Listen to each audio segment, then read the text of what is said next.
Welcome back to another commitment video for the Florida Gators. This time the Gators landed Caleb Douglas on National Signing Day. Now Caleb is a wide receiver out of Missouri City, Texas. Went to Hightower High School. And he's a big body receiver, standing 6'3", weighing 185 pounds. So, I mean, he can definitely gain some weight to go along with that 6'3", but we're talking about a senior in high school. And you're going to see on this highlight tape, he's actually pretty shifty for a tall guy, which I like a lot. We're going to look at his ranking up here, as you can see pictured in the top left on 247. He is number 470 in the nation, the number 67 wide receiver on the composite score. He is a 3-star, but if you go to on 3, he's actually a 4-star over there in their service. And he's not just a 4-star, he is number 166 in the nation over there, the 24th rated wide receiver in the country. So that is a pretty vast difference there on his ranking. And when I watch his highlight tape, I can honestly see why there is a difference in ranking. We'll watch it right now, and we'll let you guys be the judge of who you agree with there, the kind of the industry as a whole, or just on 3. Because on 3, if you don't know, they're a newer service. They definitely are a major outlier from all these other services. I think ESPN has him as a 4-star, but Rivals and 247 both have him kind of rated as a middling 3-star. So let's dive into that highlight tape right now. And then we will dive into what his commitment means to Florida and what kind of potential impact he can have down the road. It says he's 6'4", 195. He's 6'3". They measured him when he came over to Florida in Gainesville. You can see when you watch these videos, he gets in and out of his cuts actually pretty quick for a big guy, especially when he's running his routes. He's got a pretty nice first step. And he obviously has a big catch radius, as you'll see here. I guess that was just more using his body. It was a good catch, one-handed catch. More physical cornerback probably doesn't let him get away with that. There he is again, going up and getting the ball, just being taller and bigger than the defender. Large catch radius, pretty obvious. 6'3". It's not rocket science there. But I do like how he gets off the line of scrimmage, though. There's a Moss in double coverage. That was impressive. You can see how he likes to shift his feet. In case you see a lot of receivers doing that now. There's a nice catch and run, and then he doesn't lose any speed afterwards. You're going to see a double move right here, and this is pretty impressive for a 6'3" guy. Like that was really nice. He dipped his hips down low, acted like he was going to run the dig route, and then came back and hit the double move on the kid, and the cornerback fell for it.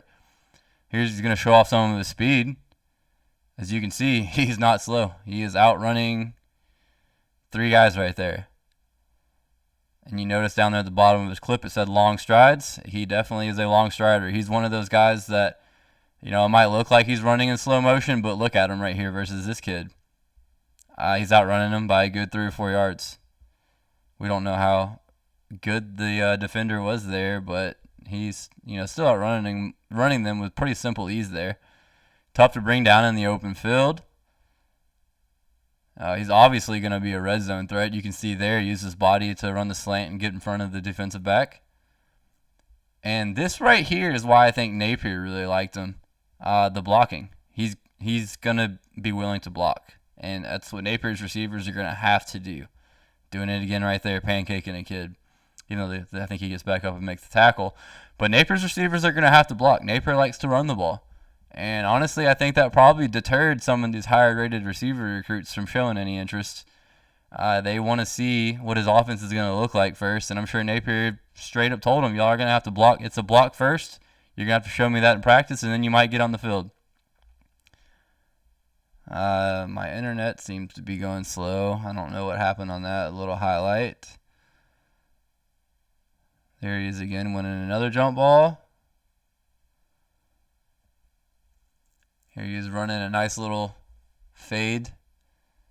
Good catch.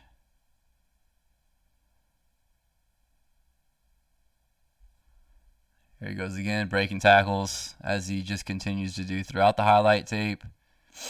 And yeah, you can see at the bottom right, fluid hips and feet. Without a doubt, you can see it on his highlight tapes. He's really good at, dipping down and changing direction and digging and getting his feet and planting left, right, digs, whatever the route may be. He's very good with his feet, and it's not all the time you see 6'3" receivers like that. Normally those guys are pretty one-dimensional, more possession type of receivers. And I do believe that Caleb here has potential to be a lot more than that.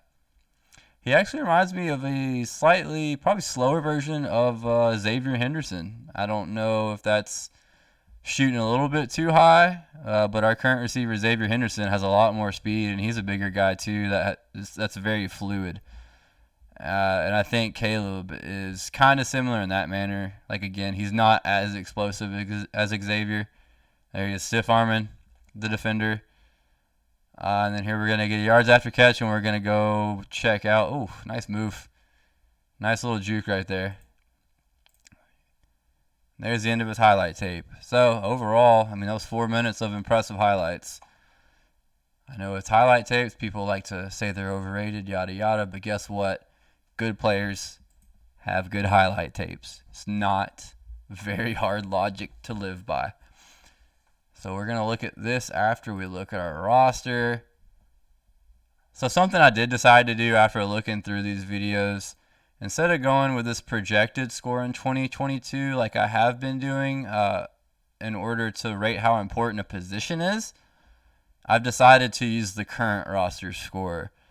Now that will take into account players that have not left yet, but it also lets you know which players on the current roster are just not up to par, and which players that are potentially going to be leaving your team could affect you more, which is what the projected 2022 score does. It kind of tells you which guys are impacting us the most. So you can see there the difference between the wide receiver scores. We're losing some pretty good value at wide receiver apparently. Probably Jacob Copeland has a big impact on that score.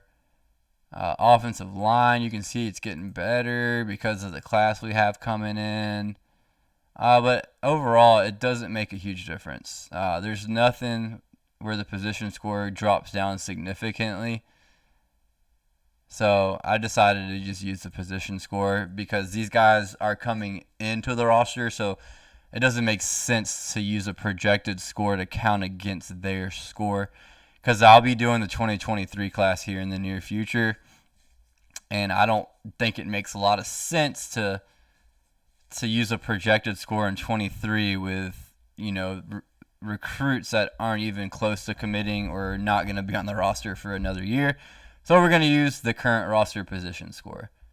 Now that I'm done confusing everybody, we will look at the wide receiver room, and if you've paid attention to my previous videos, it is one of the biggest positions of needs in my opinion. Now what could be driving that is the fact that I believe that we need 10 wide receivers on roster at all times, and even with the addition of Caleb, we're still only at 8.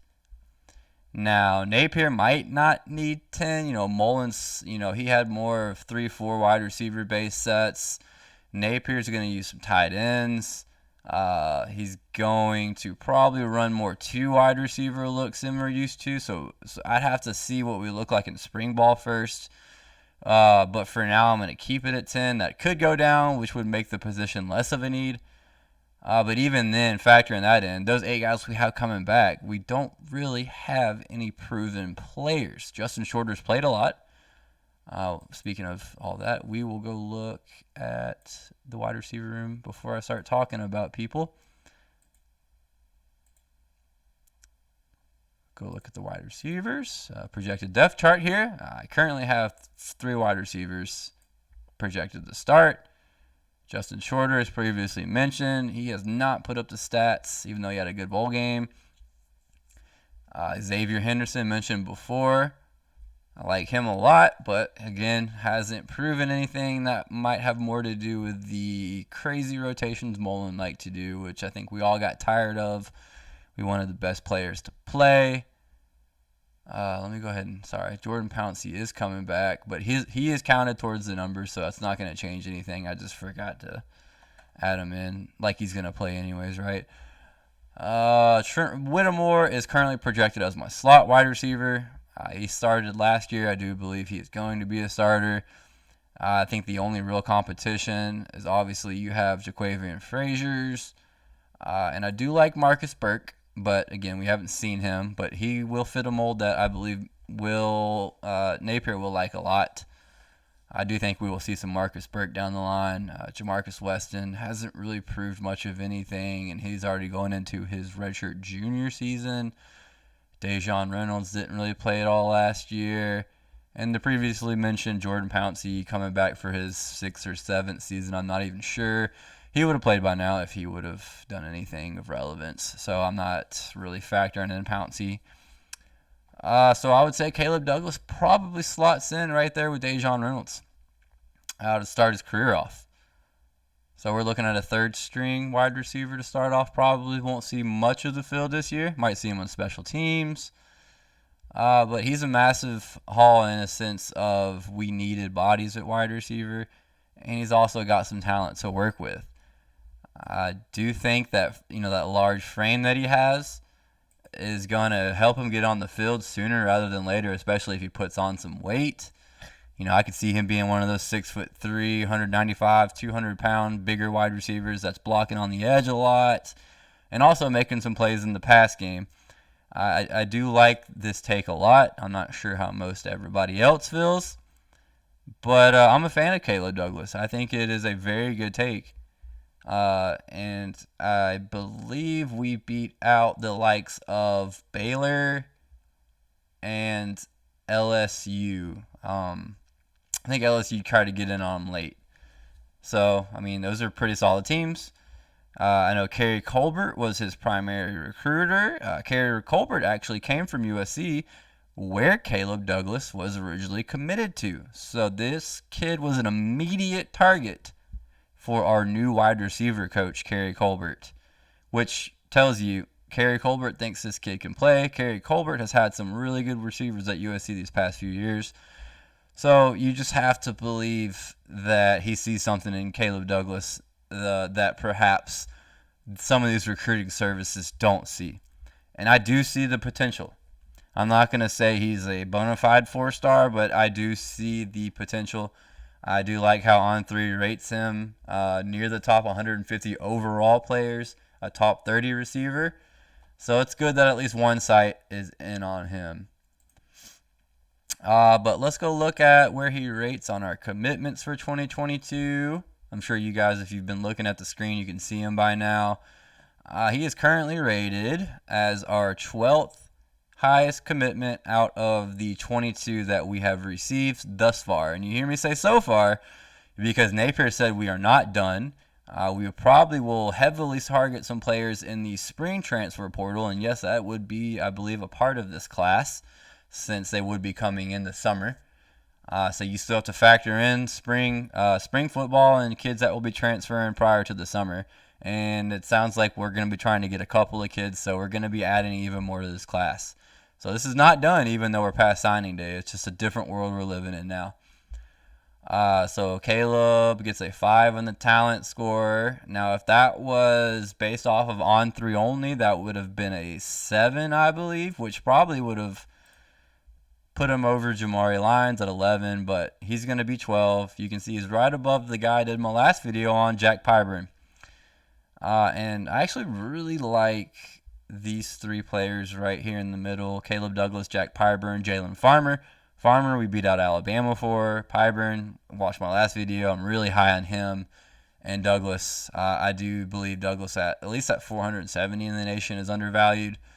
But I do like him a lot. I do think he has a high ceiling, and it's one of our biggest positions of need. So he checks a lot of boxes. His proximity is only a 2 because he's from Texas. So that's driving down his score. I do proximity because, not only is it harder to get kids from different states to commit, but even when they do commit, sometimes they get homesick. I mean, that's where you see a lot of transfers come in. Kids that are from further away, you see them maybe try to transfer closer to home. Not saying that's going to happen with him, but it's a reason I factor in proximity, just beyond the fact that it's harder to recruit kids from further away. It's harder to keep them at your school as well.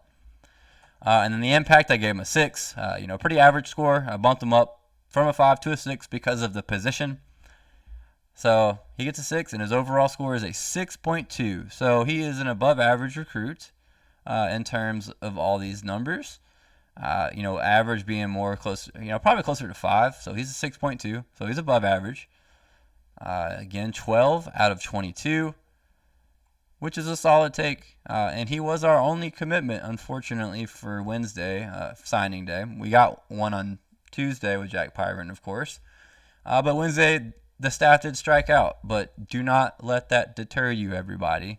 We have to be patient, because this is going to be quite the ride in 2023, I believe. We're not going to get everybody, but I do think that Napier is going to land a top 5 class in 2023. Put that down on paper, whatever you want to do. I think he's coming in to Florida next season, building relationships this offseason, and getting some big-time commitments. Well, for now, that will be it. Again, just to summarize, we got Caleb Douglas committed on National Signing Day on Wednesday. I like Caleb, 6'3", 185 pounds. He's gonna be more than just your possession receiver. I do think that he has some solid feet, some solid hips, good athleticism. He's got a lot to work with, and he's shown a willingness to block in his highlights. A lot of receivers don't put blocking in their highlight tapes, and Caleb did. And I like that a lot, and I know for a fact Billy Napier does as well. So until the next video, hopefully it possibly will be a summary of the 2022 class as a whole. So it might be a longer video. If y'all are interested in that, let me know. If not, I can move on to 2023 or just wait until the next commitment. So until that video, like and subscribe for me. I'd appreciate it. And go Gators.